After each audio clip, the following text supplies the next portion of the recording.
السلام عليكم واهلا بيكم في حلقه جديده من حلقاتنا، والنهارده ان شاء الله هنستعرض سخان غاز من شركه تورنيدو. السخان ده 10 لتر. هنستعرض كل حاجه، هنعمل له انبوكسنج، هنطلعه من العلبه ونبدا نشوف ايه الحاجات اللي جواه واوريكم كل امكانياته، بحيث ان انت ان شاء الله لو عايز تشتري حاجه زي كده تعرف عنها كل حاجه وتشوف الجهاز من كل النواحي وتشوف العلبه من بره وكل حاجه، عشان يبقى عندك معلومه كامله عن الجهاز. فلو انت اول مره بتشوفنا يا ريت تشترك معنا في القناه، بنتكلم في مواضيع كتيره جدا. ويلا بينا نبدا الحلقه بتاعتنا دلوقتي. طبعا على العلبه من بره زي ما احنا شايفين كده شويه بيانات كده بسيطه مبدئيه، بحيث يبقى عندك حتى لو معلومه مبدئيه عن الجهاز: الطول، العرض، الارتفاع، القدره بتاعته، كميه الميه اللي بياخدها، كل حاجه مكتوبه بطريقه سريعه كده على جنب الجهاز. طيب تعالوا نفتح العلبة كده ونقول بسم الله الرحمن الرحيم. وطبعا لما بنفتح الصندوق أول حاجة بتقابلنا شوية كتالوجات ليه ومعلومات عنه، بيبقى في كيس كده معاه، والضمان بتاعه وشوية الأوراق اللي بتبقى معاه. وطبعا معاه مجموعة من الفوني أو مجموعة من الغيارات، بحيث ان انت لو هتركبه فعايز شوية يعني غيارات او فوني او كده، هتلاقي معاه كيس صغير فيه شوية حاجات بسيطة. وتعالوا بقى بينا نشوف السخان نفسه وامكانياته عامله. لو لقيت عليه ان هو علامه الانبوبه مفيش اي مشاكل، تقدر ان انت تحوله غاز طبيعي، او الراجل اللي جاي من شركه الغاز الفني يعني يقدر يحوله عادي. فدي شويه معلومات بسيطه مكتوبه بره على العلبه. اول حاجه كده طبعا هو ليه شاشه ديجيتال، وزي ما احنا شايفين الزرار اللي في النص الكبير ده مكتوب عليه زي ما احنا شايفين وينتر وسمر، او صيف وشتاء. دوت طبعا لو عملته على الشتاء هيبقى درجة التسخين أعلى شوية أو أسرع شوية، بيبدأ إن هو يتعامل أسرع. لو عملته على الصيف هيبقى الدنيا أهدى شوية، مش هيسخن بالسرعة الكبيرة. طبعا زي ما قلنا في شاشة في النص بتعرض حالة البطارية، بتعرض درجة الحرارة، بتعرض شوية معلومات كده.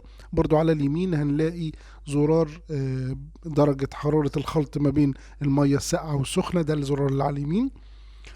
وعلى الشمال هتلاقي درجة الحرارة اللي انت عايز تثبتها، بحيث يبقى تقدر تتحكم في المية براحتك، او تقدر توصل لدرجة الحرارة المرغوب فيها.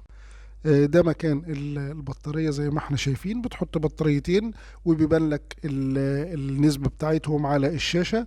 فدي برضو حاجة كويسة انه بيبين لك نسبة شحن البطارية. معرفش بقى اذا كان ليه شحن ولا لا، لكن اللي باين حاليا ان هو بيشتغل بالبطاريتين الكبار اللي هم كنا بنقول عليهم زمان حجرة تورش.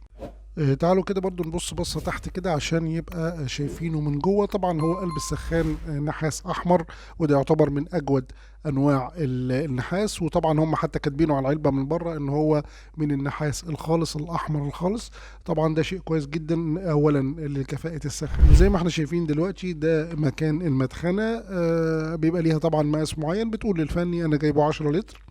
بيبدأ يقول لك تمام هيركب على مدخنة معينة. فحبيت اوريه لكم برضو من كل النواحي، يبقى عندكم معلومة عامة عن الجهاز. من ورا بقى زي ما احنا شايفين بيتعلق بثلاث اماكن كده من فوق. ده طبعا الشكل الخلفي، الشكل الخلفي للسخان.